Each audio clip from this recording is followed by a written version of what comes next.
మహబూబాబాద్ జిల్లా కేంద్రంలో గిరిజన బాలికల గురుకుల పాఠశాలను మాజీ మంత్రి సత్యవతి రాథోడ్ పరిశీలించారు. వసతి గృహంలో కలియ తిరుగుతూ వంటగది, స్టోర్ రూమ్, టాయిలెట్స్ను పరిశీలించారు. విద్యార్థుల్ని సమస్యలు అడిగి తెలుసుకున్నారు. కేసీఆర్ పాలనలో గురుకులాలు విద్యార్థులు ఎవరెస్ట్ ఎక్కే విధంగా ఉంటే ఈరోజు ఆసుపత్రుల్లో బెడ్ ఎక్కే విధంగా ఉన్నారని సత్యవతి రాథోడ్ విమర్శించారు.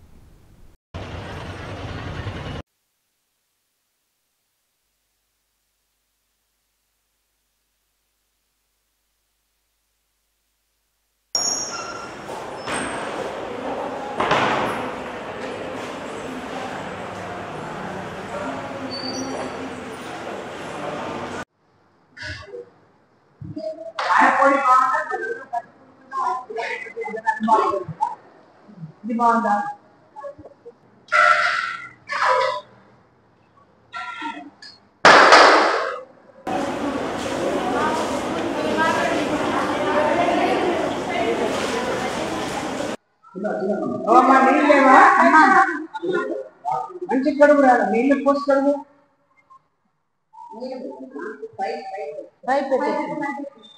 ఆమెకి ఎవరైనా సాయం చేయాలి.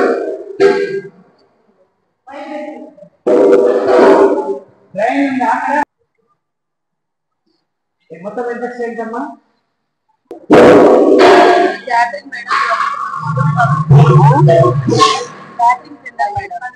ముగ్గురు పొంగల్ రైస్ కాదు, మాడు వాసన వస్తుంది.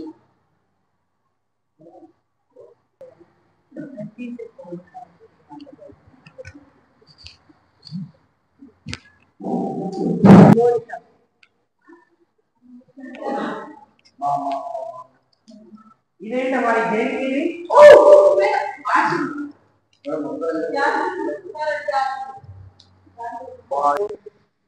సగం అన్నం ఇందులోనే పడేసారు కదా మా పిల్లలు.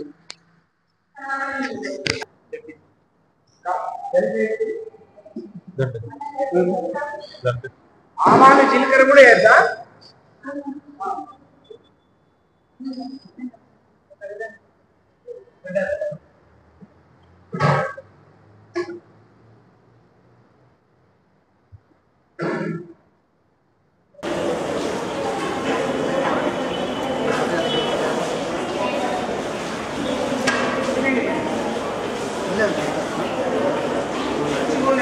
ఆడవాళ్ళ పని చేయాలి.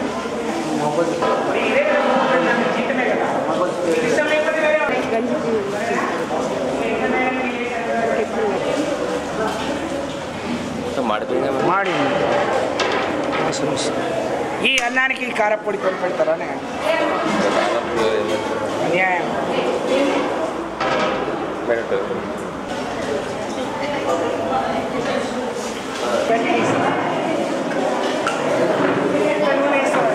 ఈరోజు మహబూబాద్లోని గురుకుల పాఠశాల బాలికల దగ్గర మనం ఇప్పుడే ఈ స్కూల్ని విజిట్ చేయడం జరిగింది. 480 మంది విద్యార్థులకు గాను 450 మంది ఉన్నారు.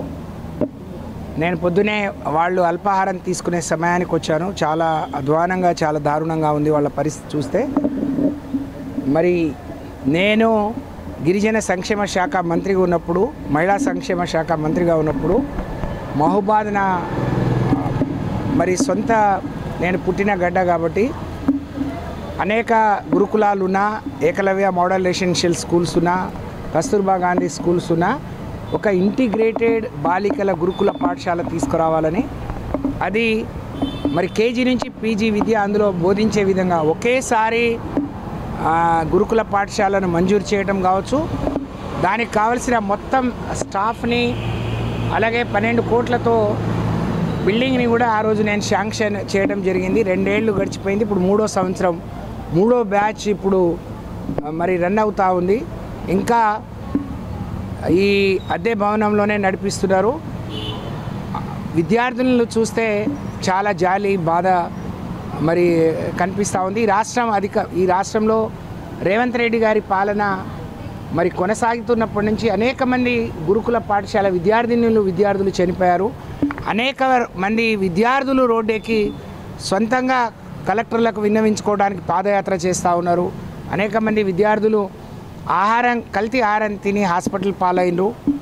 ఆ రోజు కేసీఆర్ గారి పాలన ఈ రాష్ట్రంలో గురుకుల విద్యార్థులు ఎవరెస్ట్ ఎక్కే విధంగా, విదేశాలకు వెళ్ళే విధంగా, మరి దేశానికి ఆదర్శంగా ఉంటే ఈరోజు ఇక్కడ విద్యార్థులందరూ హాస్పిటల్ బెడ్ ఎక్కే విధంగా, మరి రోజు రోజు భయపడి మరి స్ట్రెంత్ కూడా లేకుండా పోయే పరిస్థితి దాపురించింది. సామాన్యుల పట్ల, సామాన్యుల సంక్షేమం పట్ల చిత్తశుద్ధి లేని రేవంత్ రెడ్డి గారి సర్కారు, రేవంత్ రెడ్డి గారి ప్రభుత్వం, కాంగ్రెస్ ప్రభుత్వం మరి విద్యార్థులను బలి తీసుకుంటా ఉంది. కాబట్టి వాళ్ళు ఎట్లుందో నేను మనసు పెట్టి ఇచ్చింది చూద్దామని వస్తే, ఇక్కడికి వస్తే మనసంతా కలిచి వేస్తూ ఉంది. అక్కడే తినడం, అక్కడే కడుక్కోవడం. నిన్నటి నుంచి ఆ ఎంగిలి మెతుకులు ఉంటే కూడా ఊడ్చేవాళ్ళు లేరు. ఒక స్వీపర్ ఉంది, ఒకతనే వంటవాడు ఉన్నాడు. 450 మందికి మరి ఇవాళ మీరే ఇప్పుడు అన్నం చూసిండ్రు. ఆ దొడ్డు బియ్యం వస్తున్నాయి, గంజి బియ్యం వస్తున్నాయి, వండలేకపోతున్నామని చెప్తున్నారు. ఒకవైపు సన్న బియ్యం ఇస్తున్నాం, 40% మెస్ ఛార్జీలు పెంచినాం, డైట్ ఛార్జీలు పెంచినామని గొప్పలు చెప్పడం కాదు. బీఆర్ఎస్ పార్టీ ఆ రోజు మేము ఒక కమిటీ వేసి గురుకుల బాట పడితే ఒక్కరోజు తూతు మంత్రంగా ముఖ్యమంత్రి, మంత్రులందరూ మరి గురుకుల పాఠశాలలో నిద్రించడం కాదు, మీరు దీన్ని కొనసాగించాలి, సమీక్షించాలి. ఈ సంబంధిత శాఖ మంత్రి ఏమో పనికిరాని శాఖలు నాకు ఇచ్చిండ్రు, దీంట్లో ఏం పసలేదు, నిధులు లేవని చెప్తా ఉన్నాడు. కానీ ఇవాళ మీరే చూస్తున్నారు, పొద్దున్నే మరి ఇంత ముద్దలాగా వండిన అన్నాన్ని మెనూ మారింది అని అంటున్నారు. కానీ కాంగ్రెస్ పార్టీ ముఖ్యమంత్రి, మంత్రుల మనసు మారాలి.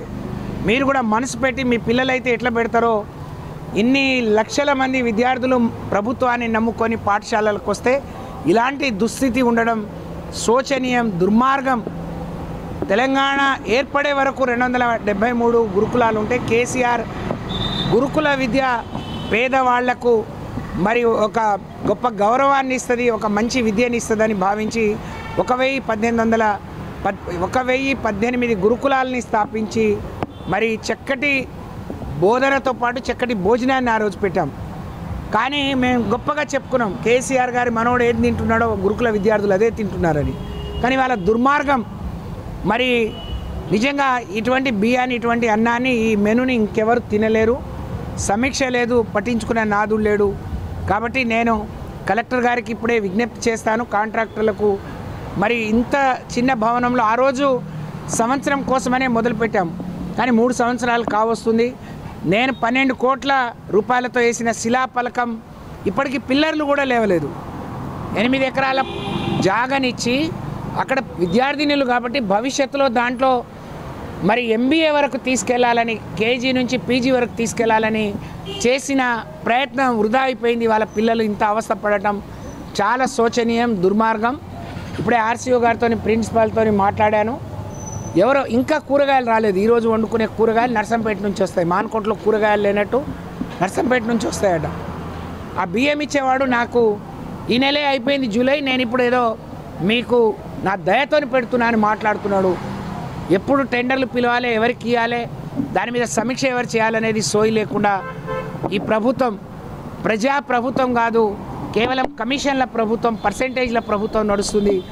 మీ పర్సెంటేజ్లు మీరు తినండి, సావండి, కానీ మా పిల్లల్ని మరి పట్టించుకొని వాళ్ళకు ఒక పూట మంచి భోజనం పెట్టే ప్రయత్నం చేయాలని చెప్పి నేను డిమాండ్ చేస్తాను.